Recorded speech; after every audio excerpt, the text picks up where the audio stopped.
My name's Darren. Jump in the passenger seat with me as we explore the remote areas and wildlife of Africa.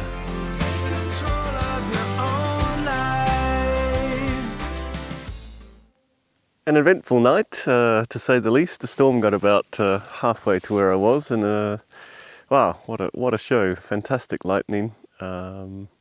Just went on and on and on. Eventually, about 11 o'clock, I sort of took the chance it wasn't coming all the way, and put the tent up. Anyway, we survived another African storm.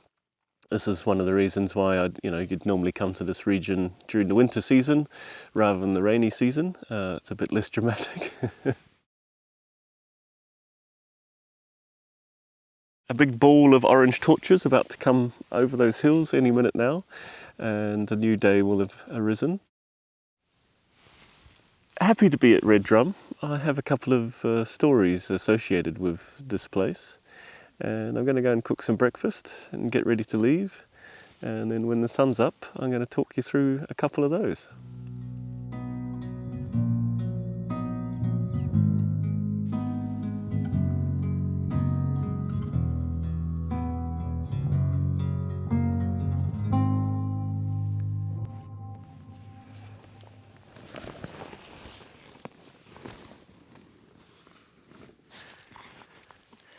Putting the tent down is pretty easy. It's a couple of elastic bungee cords to pull on the inside. Creates the tension, pulls everything more or less inside. Doesn't do a perfect job, as you can see. Depends how much bedding you have inside. But once that's down, it's a very simple case of back on top again. And then basically just sitting on it gently to squash it, putting the latch on, job done. Like a gazelle. Unfortunately, the story of Rooidrum, as I believe it, is quite a sad one. There was a gentleman called Jan Joubert, who was one of the pioneers of sort of vehicle-based exploration up here. And he was sort of camped here or somewhere around this general area. And he had a bit of a dispute with two local chaps who wanted to take his 4x4 for a drive. And unfortunately, they ended up killing him in that dispute. I believe they went to jail for a reasonable period of time, and a sad story all round. In memorial to Jan, I believe sort of this drum was placed here. And I guess it sort of made sense to keep putting drums in other junction points, so we ended up with blue drum and orange drum and green drum.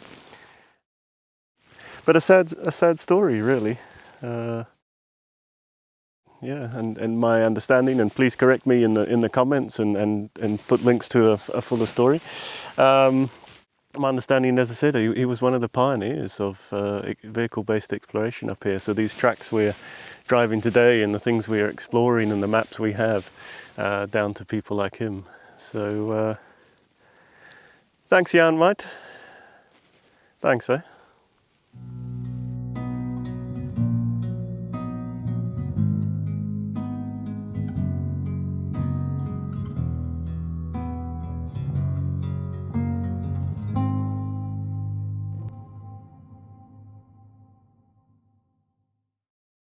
At Rooidrum, of course, we have completed our drum crawl across the north of Namibia. Rooidrum being the original and the most battered. Certainly got quite a few bullet holes in it, so that's something I don't think we should be encouraging. And we certainly have enough stones as well. Again, guys, black marker on the shady side is the only way to go. The rainy season has taken pretty much everything away. I think I can read 2 or 3 of these stones. That's where I camped for the night. I was hoping to get a bit of shade from those trees, but the sun comes up at just the wrong angle. Not in too much of a hurry to leave this morning because the road's leading directly into the sun, so having a leisurely morning, catching up on lots of little chores, tidying up the back and organising rubbish and sorting out SD cards and the camera equipment. So nice to take time for a change. Not that there's been much of a hurry, it's just sort of that natural urge to sort of go and keep going and explore. Today, after not much sleep, I've sort of got a natural urge to move about as fast as a desert sloth.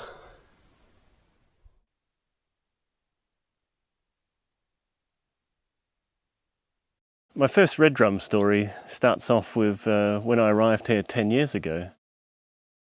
What I found was a large white truck full of things in the back, up on some jacks, tyres everywhere, and people passed out under the tree. That was a delivery truck going right up to the Kanuni where we're going today, where they were building a lodge. But they'd been broken down here for a couple of days. Now, I had some cold drinks, I had an air compressor, and amazingly I had just enough inner tubes to put in their tyres to get them up and running, and we spent the next day, we followed them slowly all the way up to where we're going, about 80 or 90 kilometres.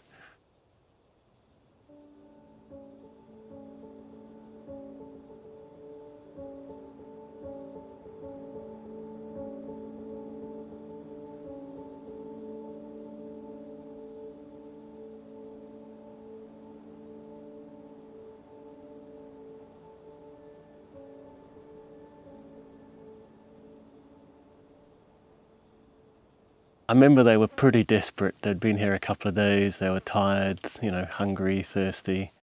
And they were, over the moon not just when someone arrived, because it meant potentially we could drive back and help them. They might still be here for another, few days while we did that. But as luck would have it, I had just the right size inner tubes and just the right number. I had an air compressor, cold drinks and cold food in the fridge, so they were pretty happy with that. So that was, that's a lasting memory I have of coming here 10 years ago.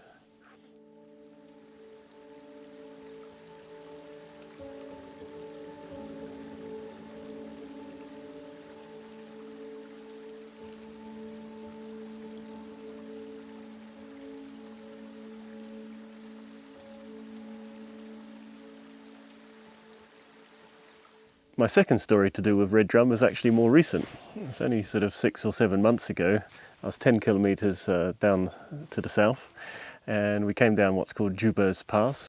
It's a sort of a half a kilometre stretch from hell. It's got those incredibly sharp knife-like rocks. And over time people have sort of worn a channel down through it. But what they've also done is create these huge divots in it. So even though when you're coming down, you put it into low range first gear, which means you're basically crawling at an inch pace.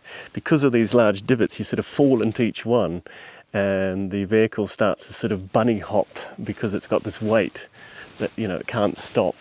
So no amount of sort of braking or anything's going to stop that if you're unlucky.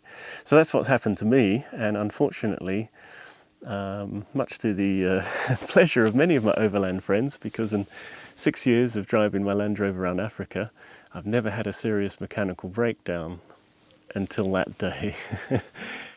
Here's some shots of the carnage. We just recently took it apart in Windhoek and put a new diff in there. And as you can see, it did a good job. Luckily, it didn't actually smash through the metal casing. It had a good go at that. There's a couple of big dents which we repaired. So here I am, sort of 6-7 months later, with a brand new rebuilt front axle, new differential, new half shafts, new bearings and everything. But on that day, I had a friend from Zambia with me. They'd never done any sort of overlanding before. And we'd been to Apowo, which is sort of like a small town. It has, a supermarket and a few things. It's a bit of a rough and ready frontier town, but it's still a point of civilization for diesel and food and things like that. And so, I'd kind of mentioned quite a few times, when we get to Rooidrum, we'll be going this way, and Rooidrum this and Rooidrum that. So they'd built up the impression that Rooidrum was similar to Apowo, a proper little town. So about 10 kilometres south of Rooidrum, where we are now, my front differential smashed itself to pieces. And I thought, well, if I can get down to Rooidrum, there's a reasonable, 1 or 2 day maybe tourist vehicles coming through here. That's a better place to be. So I removed the prop shaft, which means that the axle was no longer connected to the gearbox. That's the link in between. So I took that out. So I just had the hope the wheels could still go around on the front axle. So I managed to remove that. That was quite hard work. And we tried to drive down here to Rooidrum, but there's a lot of grinding and it was stressful. I met some French tourists who were very unhelpful. They sort of lent me their sat phone for like 2 minutes, and when it took longer than that, I'm sorry, we have to go, we've got a schedule, we've got things to do. So if you are a tourist and you are coming out here, then you have to stop and help other people just like they will with you. So that was disappointing, to say the least. It's not really the spirit of being out here. With much crunching of metal, we arrived at the Rooidrum, and I said to my friend from Zambia, I said, okay, well, we made it to Rooidrum. And they looked at the Rooidrum and said, you've got to be kidding, this is it? I was expecting a town. So then the question is what to do. So there's an easier road sort of over to Rooidrum and then south to Oropendi and on to Puros. In Puros I knew that we could get mobile phone signal, and it was, that was the start of maybe being able to be recovered if we couldn't drive. You have to apologise if you can hear the Himba baby in the background. There's a few over there, a few people, and I got quite a cute baby. She's been singing to herself all morning. So we drove from Rooidrum down that route, Rooidrum, Oropendi, Puros. It took us 2 days, and I just drove in pretty much first gear, occasionally second. You can hear this sort of the whole time of the metal. Okay, driving along, we've got a broken front differential, unfortunately. So we're in two-wheel drive, puffing along in second gear, slowly as possible, so nothing great. Trying to reach Puros, which is a campsite in a shop. Not very glamorous ones either. About 100 kilometres to go, 150. See what happens. Now what we needed to do was actually pull the half shafts, the things that connect the wheels and the axle, into the middle, the front differential. But I was wary of doing that. I didn't know if they'd broken. I didn't know if they were jammed in there and unremovable. I've seen people have had to weld something on it to be able to pull them out. And so my view was if I could just keep moving, I'd get to sort of Puros or beyond and resort to trying to do that myself, only if I couldn't move anymore. So brilliantly, after 2 days, slow going, two-wheel drive, sort of we got to Puros. I've never been so happy to drive down that beautiful hill into the valley in the riverbed as Puros. My phone all of a sudden picked up a signal. It's only an edge network, a 2G network, but still, it was a nice feeling. And luckily the Elephant Lodge there, they told us there was some basic mechanics, so I went and asked, and Hilma, the manager, was excellent. Thank you very much, Hilma. And Gerson, the mechanic, did a good job. We pulled the half shafts out. It only took sort of 3 hours, but with 3 of us in a proper little workshop and tools, it was fine. After that, we two-wheel drived all the way down to Henties Bay and Swakopmund, which is sort of a point of civilization. And I think a nice part of that was my friend from Zambia, Alla. It was the first time she'd ever seen the ocean. So as soon as we came down, we went through the Skeleton Park National Park, we came down the hill, we saw the ocean. That was nice. I grew up next to the ocean. It's very normal and natural to me and a big part of my life. But Zambia is landlocked, it has no ocean, and that was the first time she'd ever seen it. So that was quite a special memory. So yeah, those are my 2 stories of Rooidrum. I've rescued someone, and I've had my only serious, massive mechanical breakdown in 6 years of driving around Africa, just south of Rooidrum.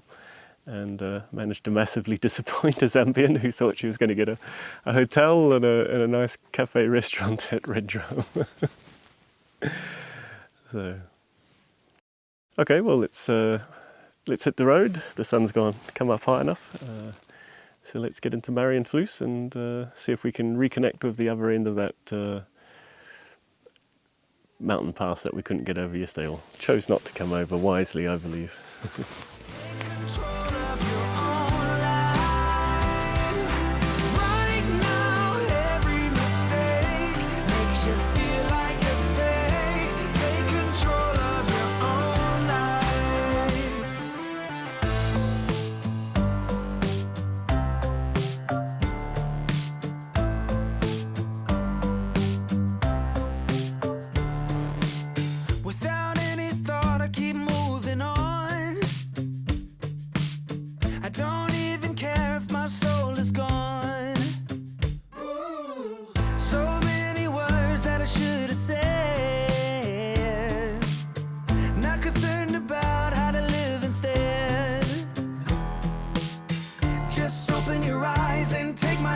Stop rolling the dice and just compromise. It's the chance of your life.